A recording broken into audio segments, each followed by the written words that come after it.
Seeking life-changing knowledge? You've stepped into the right place. Welcome to Bold Perspectives with Samantha Postman.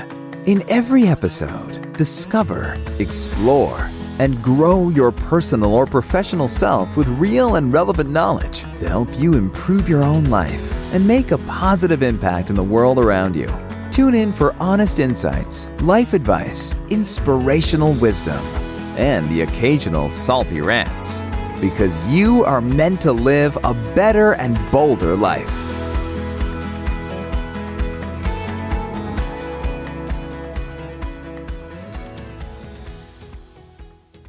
In this episode of Bold Perspectives with Samantha Postman, you're going to notice that this is not Samantha Postman talking. This is Justin Furtado, and I am super thrilled to present to you all our conversation today. In our conversation today, we talked about campfire mentoring, side-by-side mentoring, how to be teachable, how to set intention, take initiative, building into people, and serving and giving to others to heal ourselves. So super stoked, super pumped to be on and ask Samantha some questions. And I hope you all enjoy this episode. Oh yeah, Captain of Empowerment at EmPact is me. And just EmPact is with an E, right, Justin? EmPact with an E. We did it differently because actually, if you look at the word capital E and capital P, empowering impact as a pack is kind of the reason we chose that word. Yeah, check it out. I saw your website this morning, and I love the way you talked about, empowerment and giving back as a pact. So you did a really great play on the words. And I love that you did impactors with an E. It's a little different and a little bit like, crossing over the empowerment, but with the impact, and really memorable. So great job. New initiative there. So, hey, Justin, nice to meet you. I'm so glad we got an opportunity to meet. Oh man, I am so excited about your new launch. You just started on Memorial Day for the USA. I'm from Canada, so our long weekend was Victoria Day last weekend. I heard you had this launch, and I'm so excited because it's something that's near and dear to my heart. I healed a lot through volunteering, and I know you don't know that much about me, but I have a really, really strong volunteer background. I've internationally, Honduras. I've been all over the world doing some projects. So, as well as a lot locally. And one of the things I really love doing my roles is I mentored young adults. Well, I mentor them on and off all the time, but I dedicated 2.5 years. I did it weekly. I mean, we all know that 18 to 30-year-olds, that's not weekly. It's whenever, right? Be 2 a.m. or something like that after a meeting. But one of my favorite times in my life. And that was a volunteer position, but I swear I got way more out than I gave. So, which I'm probably sure you get. So, you know what? I'm just going to let you introduce what you're doing. Yeah, just tell me what you're excited about. What's going on with you?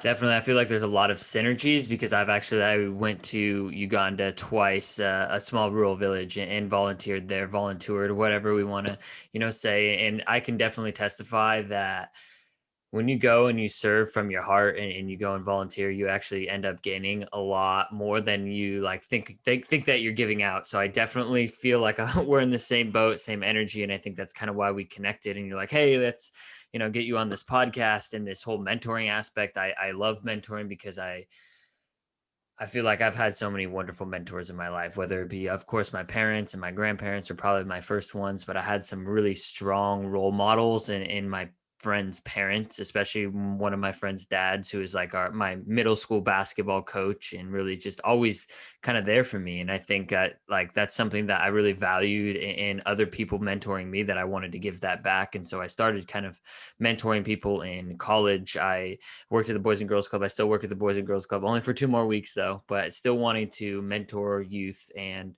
I've mentored college students for 3 years. Actually have one of my students is on the EmPact a part of the EmPact team. And it's really cool to see kind of full circle. He's still at university, but the fact that, I was his mentor and now we're kind of friends and teammates and colleagues, it kind of just goes to show and come full circle that, when you give back, you do end up getting, something out of it. Not that you necessarily need to get something out of it, but it just seems how the universe typically works. And so with that, long story short, with how Better World Challenge transitioned to EmPact is basically we're building a digital network for young professionals, people that are just graduated, whether from high school, community college, or college, and really helping them transition into the real world and build out an expansive network, especially with the digital age. Like we we are meeting through networking on the internet. And I think that is here to stay, and that's only going to grow. And I actually have noticed a lot of people are pretty timid of it still. And I can still be to it.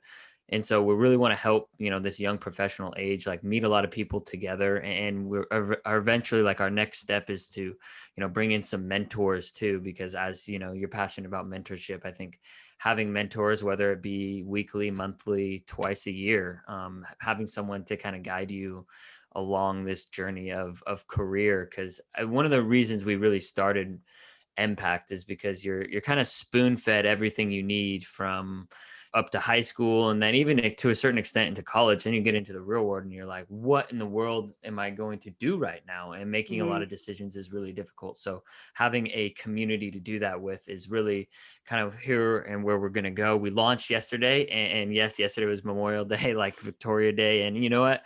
Launching on a holiday is probably not the best idea. I read that on your Twitter. I was like, yeah. And that's the thing with entrepreneurship. You learn from mistakes, right? So one of the only days that it worked for my team all to be there. But at the same time, we had 2 people in the room, very small, and we want to build a network, and we're going to have a lot more people in the room than 2. But knowing that, like, especially in the US, I believe there's a lot of data on the many amount of people that were actually traveling. Like, it's kind of symbolizing the post-pandemic summer. Yeah. So a lot of people were busy, point blank and shortly. And so, but the energy in the room is great. And our team is really excited. And I think, our doors are open, and we're kind of pivoting to June being all of launch month. So kind of having a different aspect there. And I'm actually probably will ask some questions on how to maximize and make the most of launch month. But yeah, that's a little bit about me in a nutshell and what's going on in my life right now. It's interesting that you talked about how nervous people are about this format of mentoring. It doesn't look like what it normally did, or like what people think. But to be honest, I don't know that this way we mentor people, the way that people think mentoring is the right way to do it either. Like, sitting across from coffee, and it's like this forced face-to-face.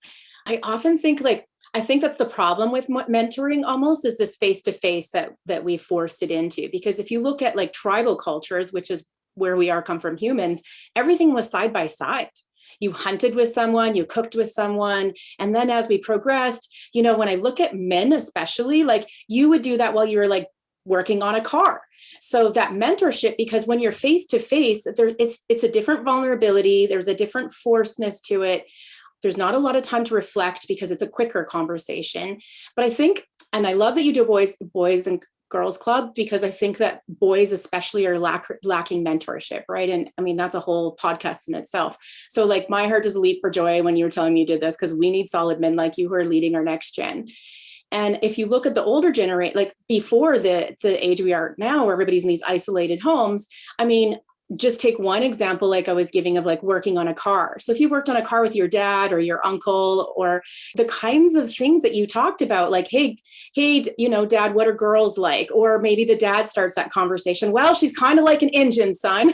Got to take good care of her, or maybe be better with oil, like talking about pistons, making sure that you're like really careful, but like using those analogies and as a side by side, or talking about life, or I think that's so beautiful. And we don't have that now because there's that lack of trades or even hobbies.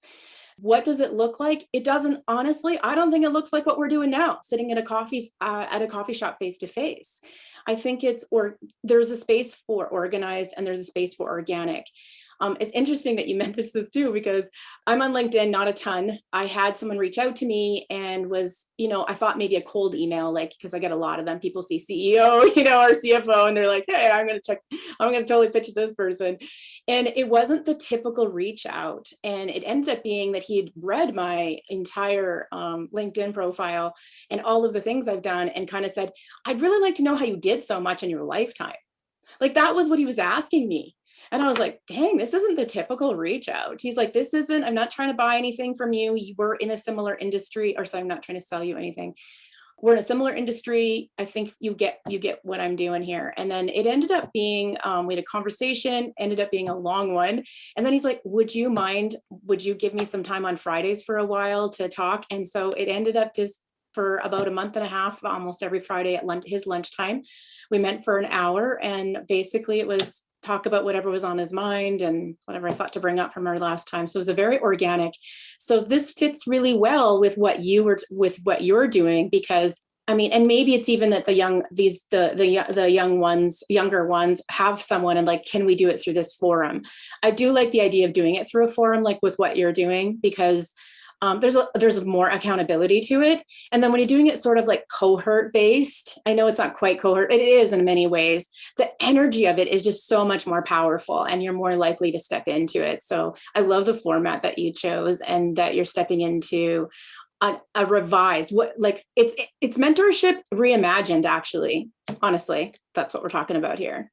Yeah, I love that mentorship reimagined, like this side by side. I totally had never thought about it like that. And it is kind of like this face to face, because when you're face to face, and especially as someone like, I even think about myself like 2 or 3 years ago, that's kind of like really the population I'm trying to work with. Like I feel like I'm very developed for my age, but I also have to recognize that the population that we are serving is not always super confident with like going and networking and like being like talking to someone who's been in an industry for 10 to 15 years. And so kind of creating a culture of acceptance. And so I'm kind of curious, and, you know, as we use June for launch month and we build out this networking space, I'm curious how to create a side-by-side interaction on the internet and Zoom, if you have any like experience around that.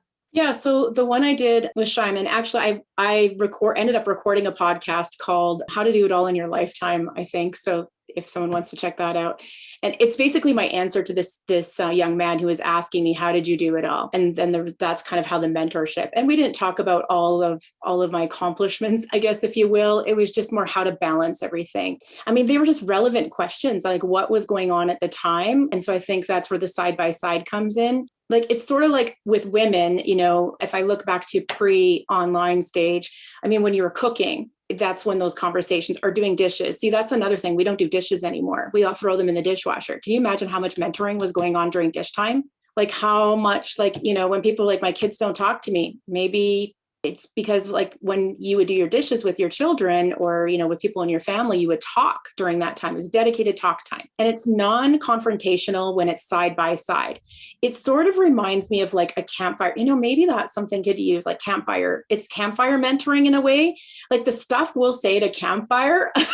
It's like, you know, you ever done that? Like, it's like that Las Vegas saying, but with campfires, it's like whatever said at the fire stays at the fire. And everyone's like, yeah, everyone knows, like once you relax and you start chatting and you're not looking straight on, and there's this kind of relaxed, like what's on my heart, what's going on. And it's a little bit slower. And I'm a fast-paced person. And we all want to make the most of our 1 hour, but that kind of mentoring is not fast-paced. And we need to make sure the next gen knows that you can't just fast-paced mentor. You can't just change your heart and your direction. You need time to soak it in. And this is hard for me because, like I said, I'm fast-paced, right? You could tell I talk fast, but I think this idea of like making sure they know that this is something that you have to soak in. And then also that you have to process and then just make transformational changes from that. So, and not everything your mentor tells you is going to apply to you. A little side note, just for anyone, here's something that I learned a while ago, and I wish I would have learned it younger, and it's going to apply really well to mentorship, I believe.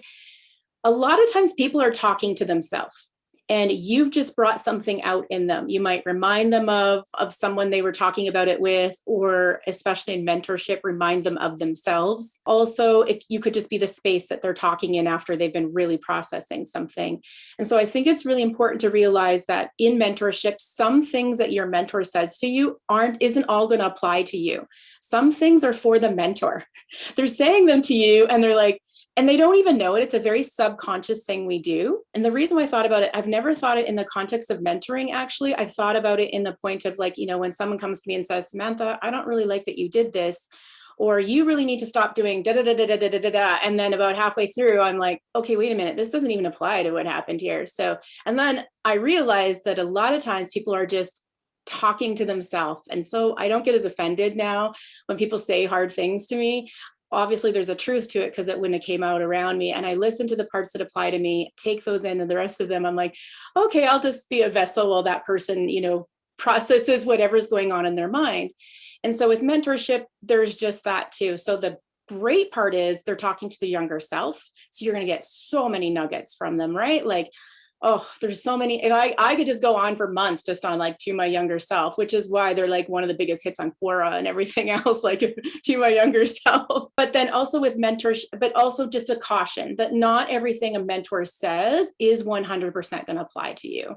And so take that as just something to consider as you're going on. The side-by-side, I think Zoom is a side-by-side, but you're looking right on each other. So that's a little different. So that'll be interesting. I wonder, I don't know if you have this, but chat groups or a chat between a mentor is sort of side by side, because there's some things you can say in a chat that you wouldn't necessarily say personally.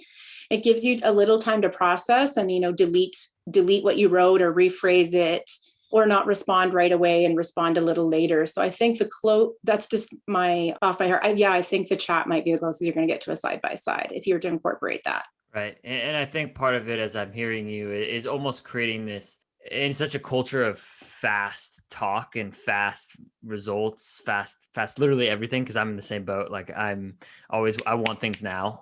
And it's because for a wide variety of reasons, but really instilling like a culture of you're going to meet today, just like building relationships and really just kind of like emphasizing that today is just to kind of talk. Like you're not going to change your life in this next hour, but it might plant some seeds that you can then go back and water and kind of tend to. And, I'm not entirely sure how much gardening works, but you can move the seeds to a different spot that gets better sun, it's okay. Whatever. Obviously you just showed your colors there, my friend.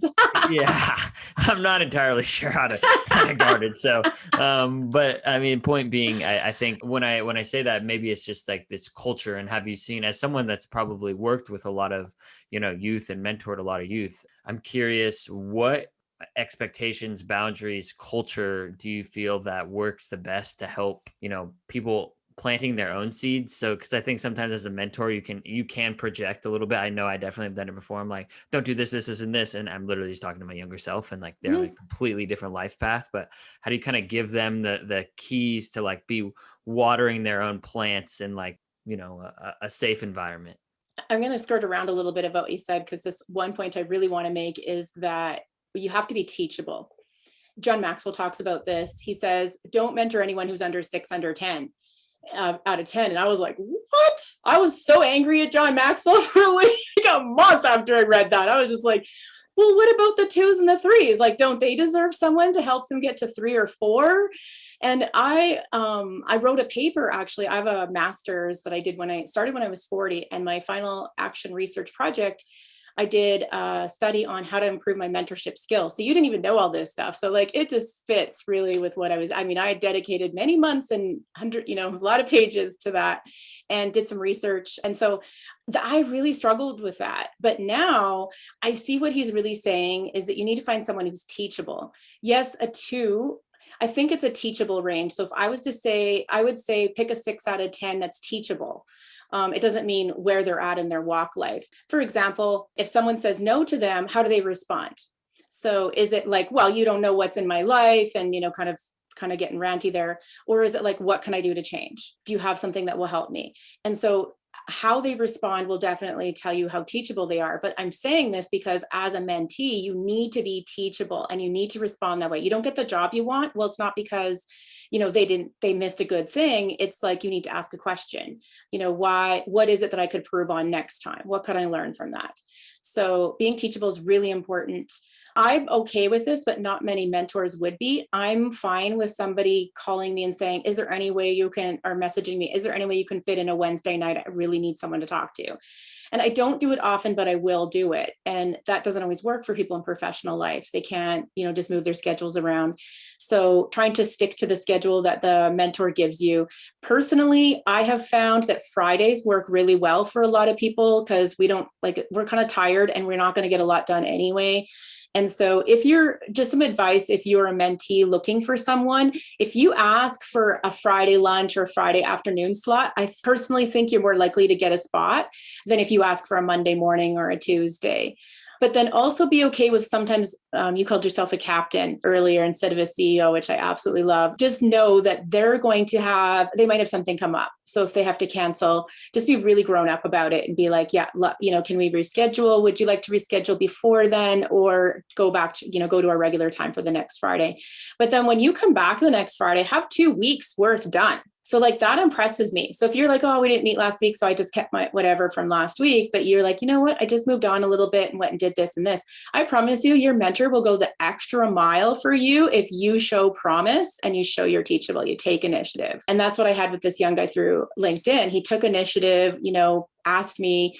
Always ask. You'd be surprised how many people are accessible that you just don't think are. Don't worry about the rejection. If it's like, 9 out of 10 say, no, I can't do this. But that one, even for me, not that I should say this on the podcast, I've been fairly accessible. Next thing you know, my DM is going to be massive, but I've been fairly accessible. I'm a tax accountant by first trade, and I close my practice now, but I could take way more clients.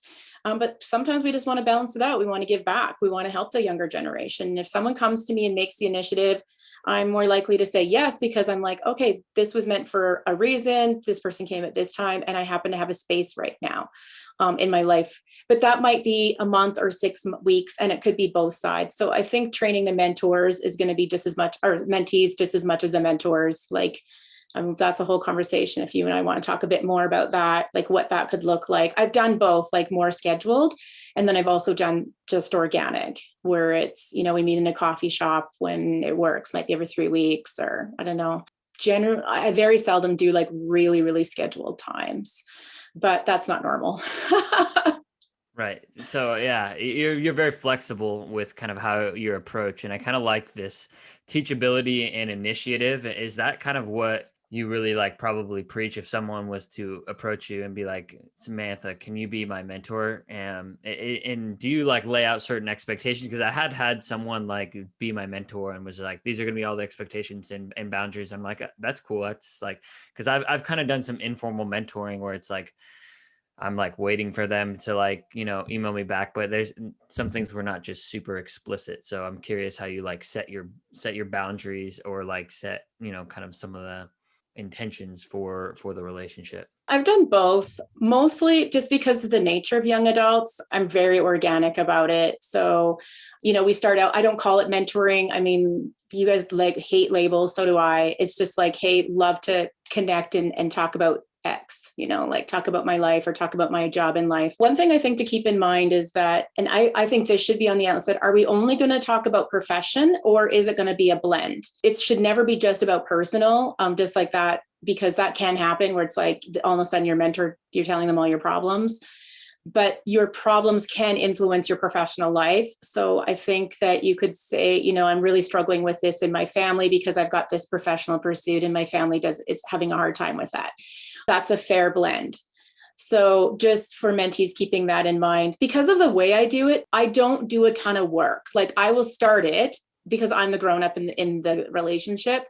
And so I'll start it and then just be like, it's important for you to initiate response back. Like I'm busy. Last thing I'm going to do is be, sending you a bunch of messages if you're not getting back to me. So I just let it go and I don't take it too personally. I'm just like, well, they just weren't in a good space right now or in the right place right now. I'm busy, so I got other things I can do. But sometimes if I think of someone, I will send them a little note or, hey, I was thinking about you, or I came across this article, and I'll just randomly send it to them in a DM. It's not really mentoring, but I just want them to know that I keep up. And sometimes like I have this coffee shop before COVID that I used to frequent quite a bit, and quite a few young adults are there. It's kind of like an Apple store in some ways. I really love it. It's almost all young adults, and I'm there for hours. Like if I got paid to just sit there and talk to young adults all day, and I'd be like golden. I'll just take some work there, but I never work. I'm always sitting and chatting with somebody, and I know quite a few of them. They'll come in and they know me and they'll come sit down, or I'll just start chatting up with the one next to me. And next thing you know, he puts his books away. Can we talk? And I love it. And I've met some really fascinating people. So my style, you're probably interviewing the wrong person for that. I can do, like when I did the lunch hour one, it was scheduled. I don't know. It was very informal DM, like, hey, these are some things I'd love to talk about on Friday kind of thing, or one thing I'm at. But I can speak off very easily. I don't need a lot of notice. So I'm fine with no notification, but not very many people are that way. They would want the mentee to say, these are some things I'd really like to talk about. So they've got some time to think about them. Totally. And it sounds like I kind of want to shift almost to this like thing of time. And I know you do run stuff and talk about small business and entrepreneurship, which I'm curious about. Like, you give so much of your time, because the fact that you read 13 shippers' essays and you sent probably 10 minutes of feedback, 5 to 10 minutes, that means I don't know. I'm not going to crunch the math, but that's a good amount of minutes you're just giving away of your time. And I'm curious, like, yes, that's kind of marketing, but it's a great way to network. And so as I'm doing this, and I'm almost kind of wanting to follow your lead, because I see it work for other people as well, as just giving and giving and giving. How can you like further explain your kind of philosophy on that? And it might not even be like in terms of like actually direct marketing, but just like your philosophy of giving so much of your time. Well, it's interesting that you brought that up. For anyone who's we're talking about Ship 30 for 30. If you guys follow my podcast, you'll hear me talk about it in other episodes. What we're doing is publishing online for 30 days with a cohort-based community. Super awesome. That's actually how Justin and I met. A couple Saturdays ago, we were on a group call, people from all over the world. And there's this is my second round, although I'm not writing every day this time, but this is my second round. And I was listening to the hearts of everyone on there, and they're just like, I'm writing. And it's this, going into cyberspace and no one is responding to my writing. And I know too what it's like, you get this like fluffy stuff online, the cheerleading squad, oh, good for you, but no one really gives you anything constructive to work on.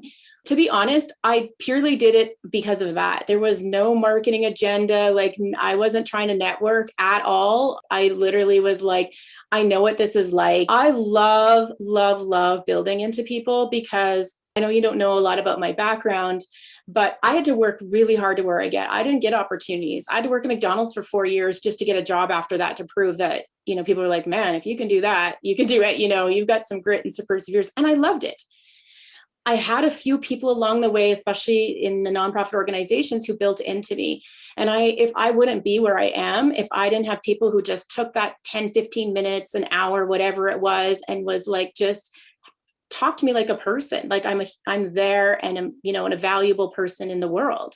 And so I just, honestly, it's a truth. I just wanted to tell, like, my pitch was, first 10 people to DM me, I will go through your essay and give you some honest feedback. I literally was saying, I want you to be seen. That's all I was doing. 10 people, I'm going to see you. You are going to be seen 100%. And once I started doing it, so I started reading through these essays. I have really bad arthritis, I have an autoimmune disease, and it takes me a long time to type. Unfortunately, I'm of the age where typing was just coming into computers when I graduated. So I don't type well. And it was just taking me forever to write comments. So I went and did a berry cast, which is like Loom. I did the first one and I was like, dang, this is awesome. So I wrote a positive comment on their essay online so everyone could see it. And something deep for most of them, it wasn't just a like, great job. It was like, oh, here's something to add to that, or this made me think of this, or I really love that you said that. And then in the DM, I sent this berry cast up to, they're about between 6 and 10 minutes. It took me 4 hours actually, because I had 13 of them. And the last 3 that came in, a lot of people are new to Twitter. And I remember I'm new to Twitter too. Like, I know it says I started in 2018 or something, but I honestly made an account. It was never there again until like a few months ago. And so I was like, yeah, I'm not going to penalize the last 3 who just didn't know how to go onto the Twitter, like while we're on our Zoom call, because the other 10 simultaneously did it while we're on our Zoom call, sent me a DM and said, please, can I be in your 10? And I was like, I'm not going to penalize those 3 because they didn't know how to, cross over and multi. So I did all 13. And in one day. I thought it was going to take me 2 days, but we had a campfire that night with a bunch of company, and 10 o'clock at night, I'm like, I'm just going to get them done because they're waiting on them. Like, I know what it's like to get feedback right away is important. If you wait 2 days, it's still nice, but it's not the same. And then I was so surprised about how that turned out. Like, it was, I think, just give and let the magic happen. You don't have to do it because you're going to get a network or meet people. I think when you go in with that intention, one, you could be disappointed that people don't respond in the way you're expecting. A few people were like, yep, thanks. Other people, like you sent me a video back. You're the only one, so I was super impressed. And then another one went through my website and said, hey, here's how I can help you with your about page. Hope you don't mind. I was like, dang, thanks. I haven't had time to make the changes yet. But I didn't expect that. Sometimes you get nothing back when you help the universe. But quite a few people asked me, what can I do to pay you back for doing this? And every single one of them, I said, honestly, I didn't do it for that, but pay it forward. Do this for someone else. Do this when you've got a slot. I think that that's really important to encourage. They don't have to reciprocate it to me, reciprocate it to someone else. So pay it forward. Do this because someone did it for you. It's partially because when I used to be part of the Lethbridge Photography Club, well, I still am actually part of the club, but actively I was there for about 10 years. And something that we did, we had these field trips. So I'm a Nikon shooter. And so I was just starting out with this fancy professional camera, had no idea what I was doing. And we were at a field trip and someone comes up beside me. I was just a newbie at everything, didn't know anyone in the club or anything. And we were taking pictures of this really cool bridge that we have down in Lethbridge, hence the name Lethbridge. He said, so he's just like, let me help you out. And pretty much the whole night goes by and I got some really good shots. In fact, one of them has been sold into some magazines that I took that night as a newbie. And I took them myself. He just taught me how to do it. And I did the composition. And then it was getting close to the end of the night and I look over and his bag was unopened. He didn't take any of his gear out. So I look over and I'm like, you didn't take any of your gear out. You helped me the whole night. And he says to me, someone did this for me on my first field trip. And so I'm doing it for you. And you'll end up doing it for someone else. I just loved it because I leaps and bounds off of one whole night of having a private tutor, essentially. I mean, my photography, I went straight in. And so I've even done this with Ship 30. I had one guy reach out to me right away. That's what I mean. You don't know how inaccessible people are. And only one shipper directly said, can you kind of mentor me? He didn't use those words.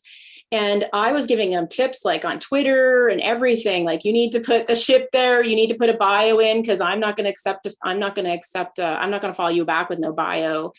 And then I told him how, I just gave him a whole bunch of tips. And he said to me, he's like, you probably cut 2 months off of my learning just on, these tips I gave him. So it's sort of like that. And if we do that for the next one, and I mean, we're not all going to have someone that does that for us, but you know what? You want to leave a little place in the universe, a little piece of your fingerprint somewhere, especially young adults. I'm going to say this is going to be a little out of left field, but I told you I mentor young adults a lot. So I hear their heart, and a lot of them aren't getting married or getting married later, or potentially are facing potentially not having children. They will talk about it very kind of behind closed doors. I haven't heard a lot of them talk about it publicly, but this whole idea of leaving a legacy is so strong in the young adults compared to, I think, almost any other generation, because potentially not going to have children to pass your ideas and your thoughts on, or your fingerprint to, essentially. So, there's small ways to leave a little bit of yourself. Everywhere you go, you leave a little bit of yourself. And what they do with that, they might take a little bit of that and grow it. Next thing you know, I help someone who helps someone who helps someone who helps someone. And you don't need to know that. I mean, you don't know who that is, but sometimes it'll come back. That could be 100 people by just helping one person. I noticed actually one of your things was called Inspire One, you were part of. And I was like, you are my man. We should go for coffee sometime, but long coffee, because I almost named one of my organizations Impact 361. And the one was about one person can make a difference around the world. 1,000%. I mean, there's so much wisdom that you all just put in there, but something that really stuck out to me is building into people. And I think that's a philosophy that's kind of been implemented into me because from my parents, and I'm from a very rural area, actually. I went to a kindergarten through 8th grade school that only had 120 students, and the value of giving back to your community, aka our school, was so drilled into me. In 6th grade, we were mentoring the kindergartners. In 8th grade, we were mentoring the 4th graders. So that was just you had to build into them, because we could see ourselves in that. Our school from K through 8 was kindergarten classroom was here and 8th grade classroom was here. It was 200 feet away from each other. And I think that really has given me into the mindset of you. And I think sometimes when I went home this weekend as well, so I got to spend some time in nature in the redwoods, and which is much needed to root into, I'm here to give. I'm here to connect others. I'm here to make others feel good, because that's what the universe gave me good skills at. And instead of because it's so easy, especially like I'm not sure how caught up you get into Twitter. It might be just because of I'm super young. Is like, oh, how many followers do I have? How many likes am I getting? Am I making income from my startup? Because I want to just do my startup and I don't want to work, a day job. So I got a little too caught up in the numbers and not into kind of this just aspect of giving and building into people. But going home, I just had some great conversations that really rooted me into this giving. And it's kind of funny you bring up Inspire One, because my buddy who founded that, like now I'm actually mentoring him on his new venture in business. And we literally talk actually we went live this morning on Instagram. We go live every single Tuesday. And Wow. it's just so cool to see, like, we're the same people, like it's inspire one person at a time and build into one person at a time. And you can kind of build into people, whether it be photography or maybe, I'm a big basketball. I love coaching youth for basketball, like build into people wherever you see fit.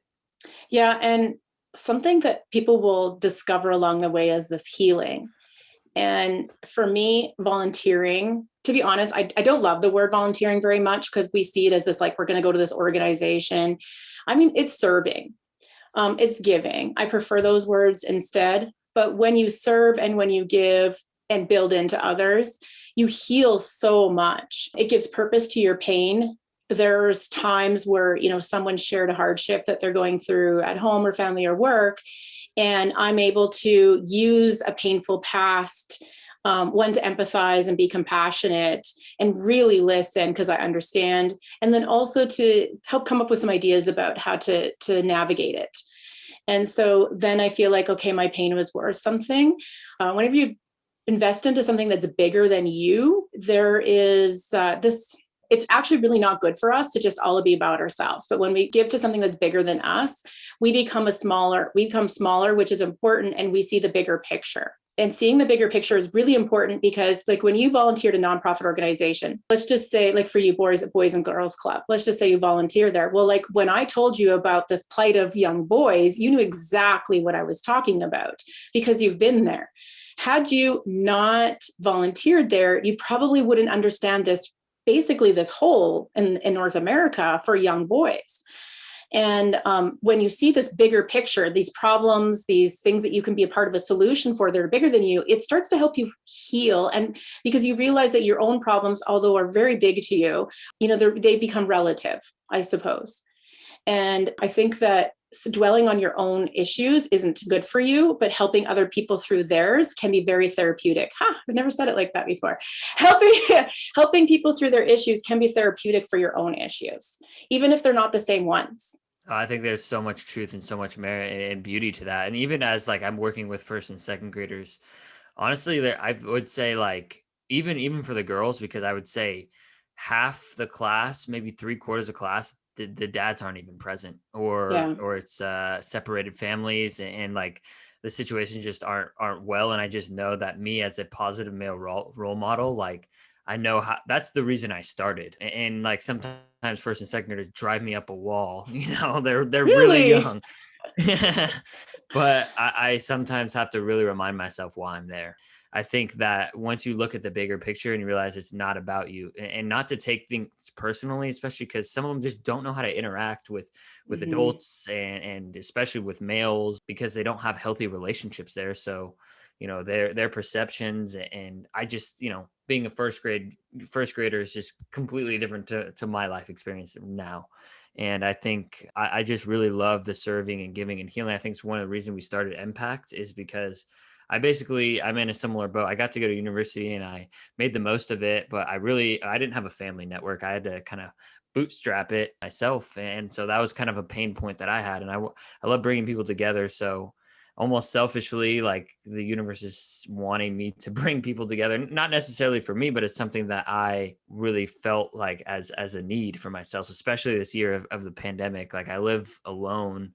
All my friends left from college. I'm still in my college town because my girlfriend goes to college. So I've been here for a year, but I think that all the universe kind of coming together to like almost help me heal through EmPact as well. Yeah, I love that you mentioned about the male female as well, like for girls to have a good role model for men too. And I think that's in the business world as well. There's a value in that both genders offer to each other crosswise. This reminds me, I was in this young adults group, and it just, the way it turned out, I happened to have all guys in my group that night, and I was the only female in the room and mentor. And it turned out that the other guy mentor had all girls in his group that night. And so we kind of just switched it up. And I'm like, ask me anything that you would like to ask a mature woman. You would just want to ask an aunt or somebody, but just don't want to do.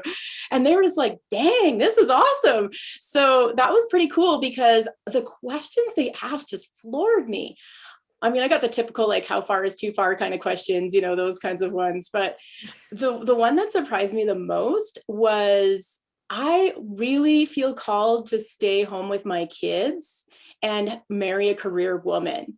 But I feel that if I tell a woman that, my masculinity is at risk, and she won't be attracted to that. And so I haven't been telling anyone that. And there was 2 guys in the room who said that. It was like, the other guy's like, hey, that's me too.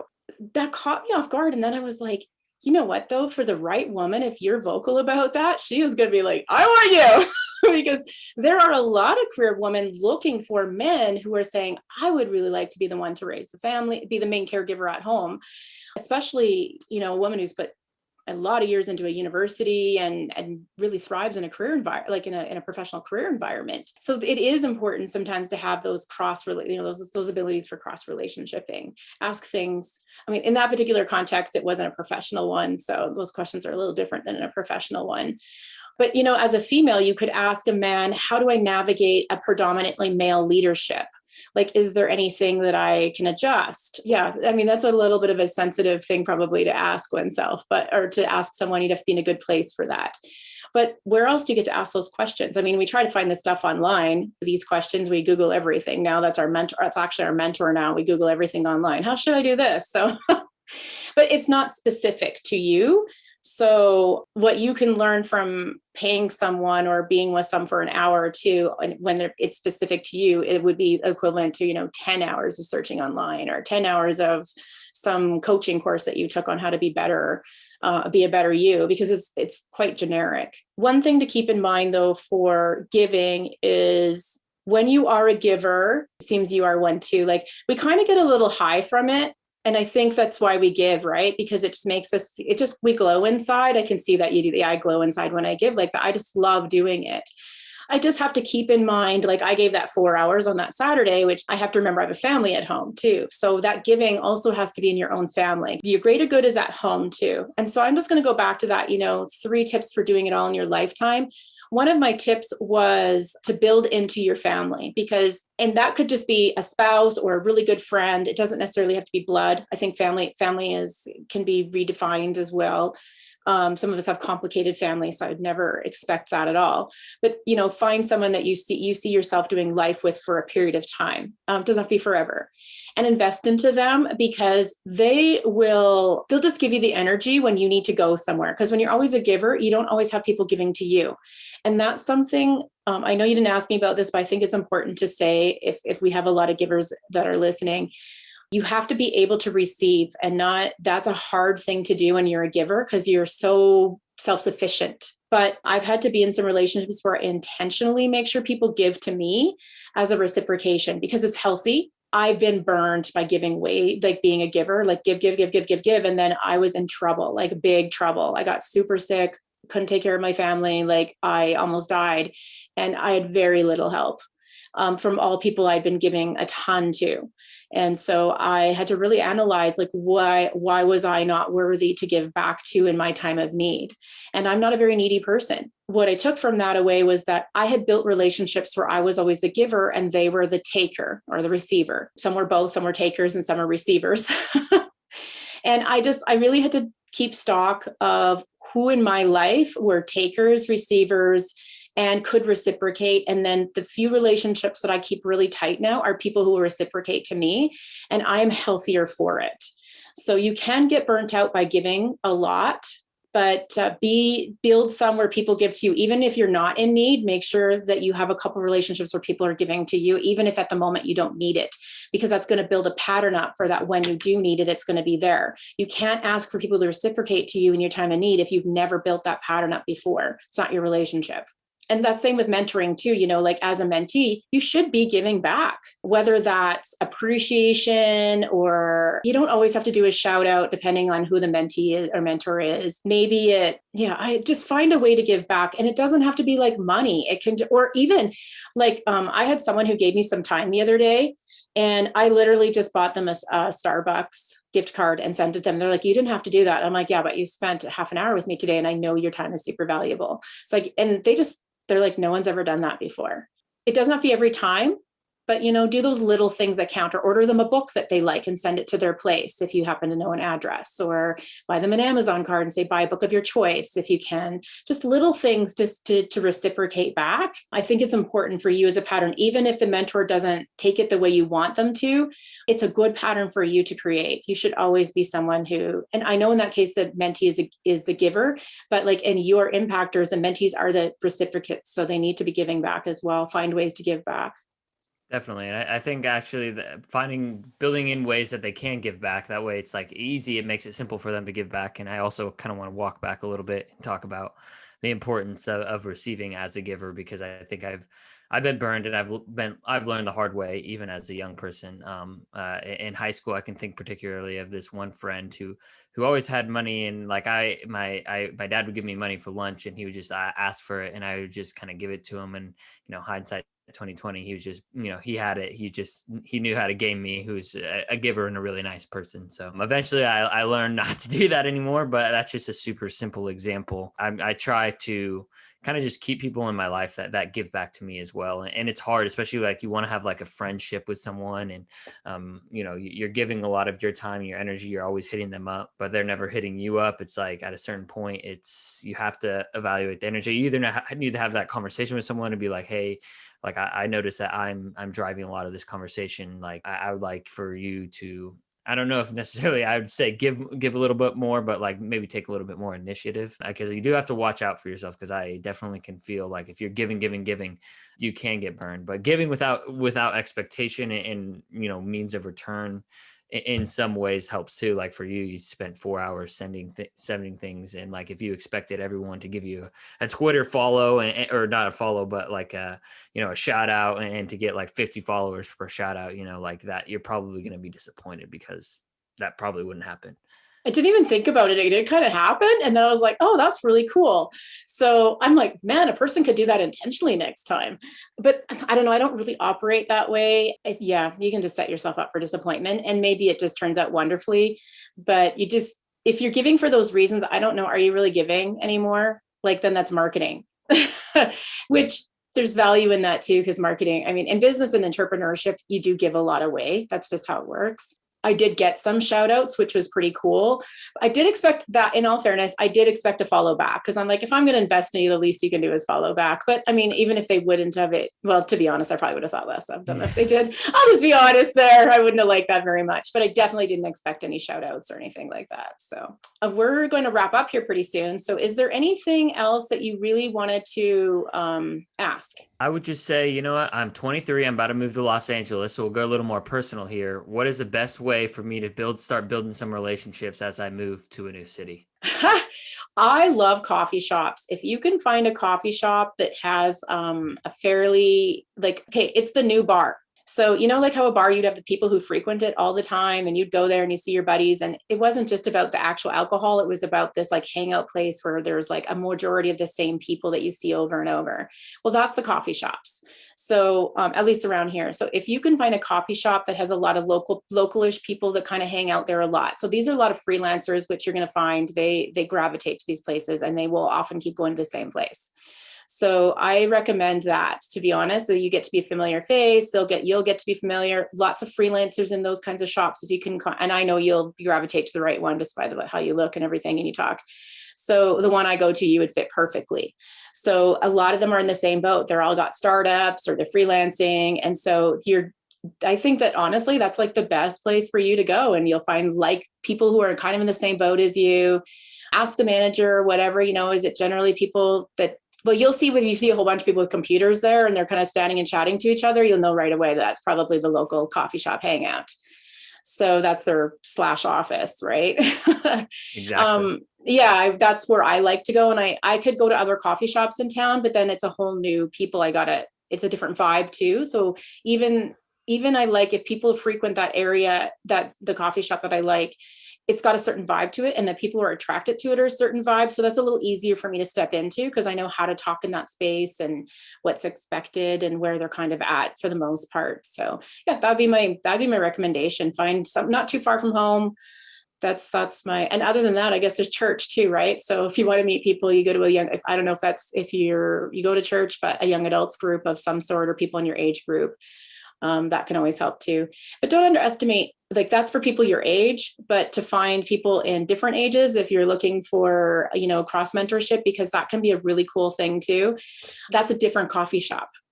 Like where do all the accountants and lawyers and those kind of guys hang out, or women? That's a different coffee shop. Those ones don't always sit in a coffee shop the same way as your generation does, right? So they might be, yeah, that's what I would do. Just ask around, find out where those people hang out, and then sometimes be in those spaces, because there's something to be said about the energy of when you personally meet somebody.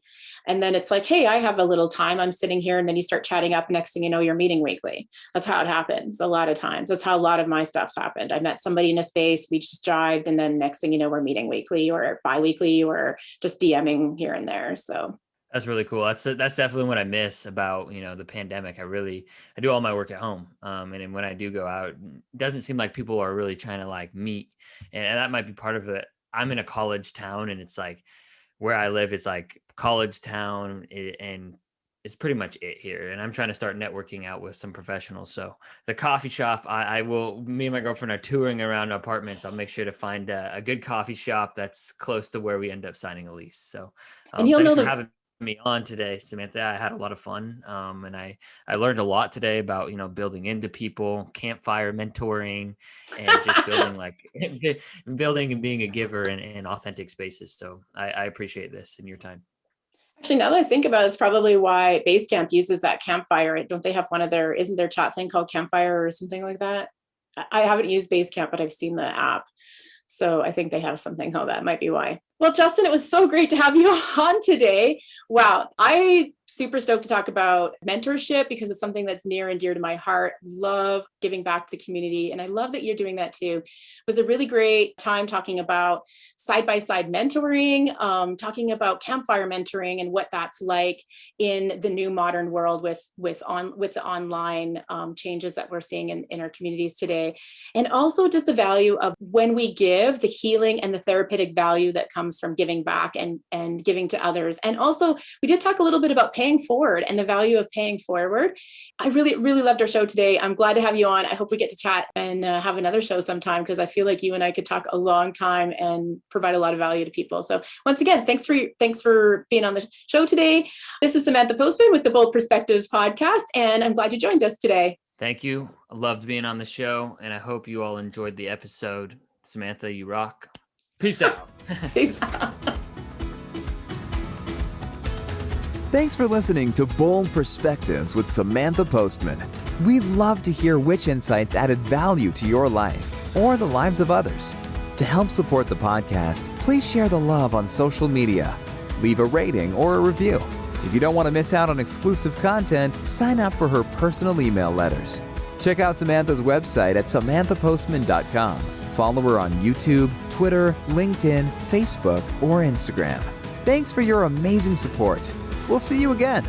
And remember, you are meant to live a better and bolder life.